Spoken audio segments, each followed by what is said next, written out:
I found the letter 3 years after he died, hidden in a book he knew I'd never read. And now I understand why he never said goodbye. I was cleaning out the attic on a Thursday afternoon when the rain started. That kind of rain that makes you feel like the world is crying with you. My mother had been asking me for months to go through his things, but I kept finding excuses. I wasn't ready. I don't think I ever would have been ready. The cardboard boxes smelled like dust and old paper and something else I couldn't name. Maybe it was just the smell of time passing, of a life that used to be whole. His handwriting was on the envelope, just my name, nothing else. The ink had faded a little, like it had been sitting there for years, waiting. My hands were shaking when I opened it. I don't know what I expected. An apology, maybe. An explanation for all those years of silence between us. For all the things we never said when we still had time. The letter started with 3 words that broke me. I'm so sorry. He wrote them twice, like he needed me to understand how much he meant it. I sat down on the dusty floor, the envelope still in one hand, the letter in the other, and I could feel my throat closing up.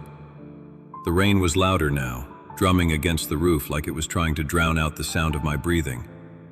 He wrote about the day I was born, about holding me for the first time in the hospital, how terrified he was that he'd mess everything up.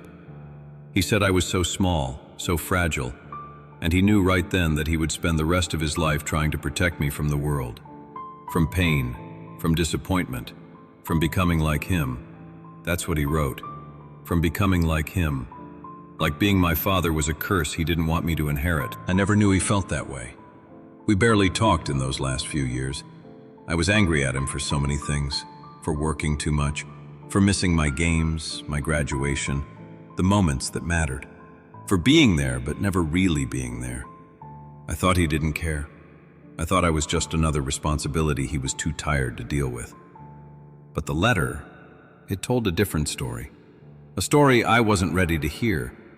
He wrote about his own father, about growing up in a house where love was something you earned, not something you were given, where silence was easier than vulnerability, where men didn't cry, didn't break, didn't admit when they were scared. He said he spent his whole life trying to be different, trying to be better, but every time he looked at me, he saw his own father looking back. Every time he wanted to hug me, to tell me he was proud, something inside him froze, some old wound that never healed. Maybe you've carried a weight like that too, a silence that grew so heavy you didn't know how to break it anymore.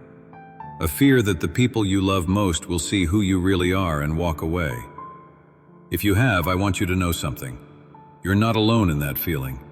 There are so many of us carrying the same weight, the same regret, the same words we never said. If this story touches something in you, if it makes you think of someone you miss or something you wish you'd said, leave a comment below. Just write, I understand the silence. That's all. Because sometimes knowing someone else gets it, knowing you're not the only one drowning in these feelings, it makes the weight a little lighter. Your comment might be the thing that helps someone else feel less alone tonight. And maybe in some small way, it helps you too. The letter went on. He wrote about watching me grow up from a distance, like he was standing behind glass. He saw me learn to ride a bike, to read, to become my own person, and he was so proud. But he didn't know how to show it. The words felt too big, too vulnerable. So he worked instead. He built things, fixed things, provided. Because that's what his father did. That's what men did. And he thought maybe, if he could just give me a stable life, a roof, a future, that would be enough. That I'd understand what he couldn't say, but it wasn't enough. We both knew it wasn't enough.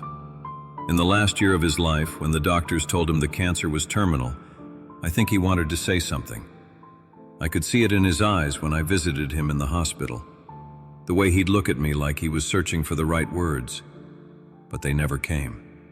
And I was too angry, too hurt, too stubborn to make it easier for him. I thought we had more time.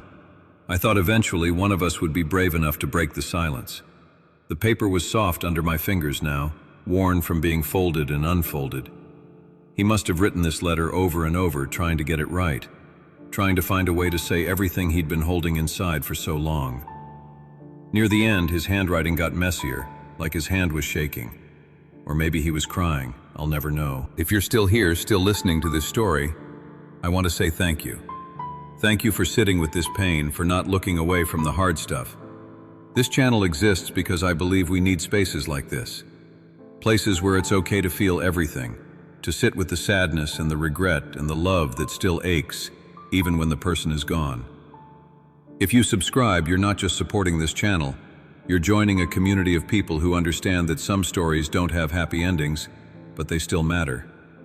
People who know that feeling deeply isn't a weakness, it's what makes us human. So if this feels like a space you need, if you want more stories like this, click that subscribe button. Not because you have to, but because you want to remember you're not alone in this. He wrote about the last time he saw me, 2 weeks before he died. I had brought him soup from his favorite deli, the one near our old house. He could barely eat anymore, but he smiled when he saw it. I sat with him for 20 minutes, and we didn't say much. Just small talk about the weather, about my job, about nothing that mattered. I left feeling empty, feeling like I'd wasted another chance. But he wrote that those 20 minutes meant everything to him. That just having me there, even in the silence, even in all the things we didn't say, made him feel less afraid. He said he watched me leave that day and knew it might be the last time. And he wanted to call me back, to grab my hand, to tell me everything. But the words were stuck. They'd been stuck for so long, he didn't know how to unstick them anymore. The last paragraph was the hardest to read.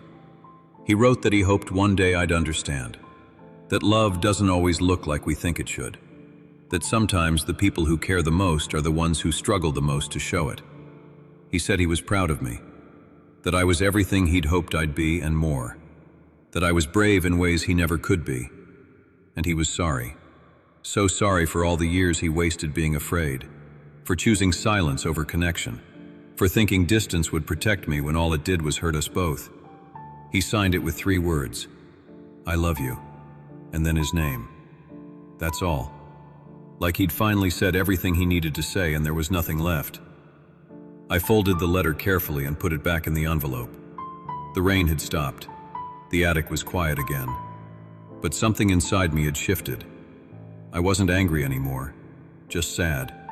Sad for him, sad for us. Sad for all the time we lost because we were both too scared to be vulnerable. I keep the letter in my bedside table now. Some nights when I can't sleep, I take it out and read it again.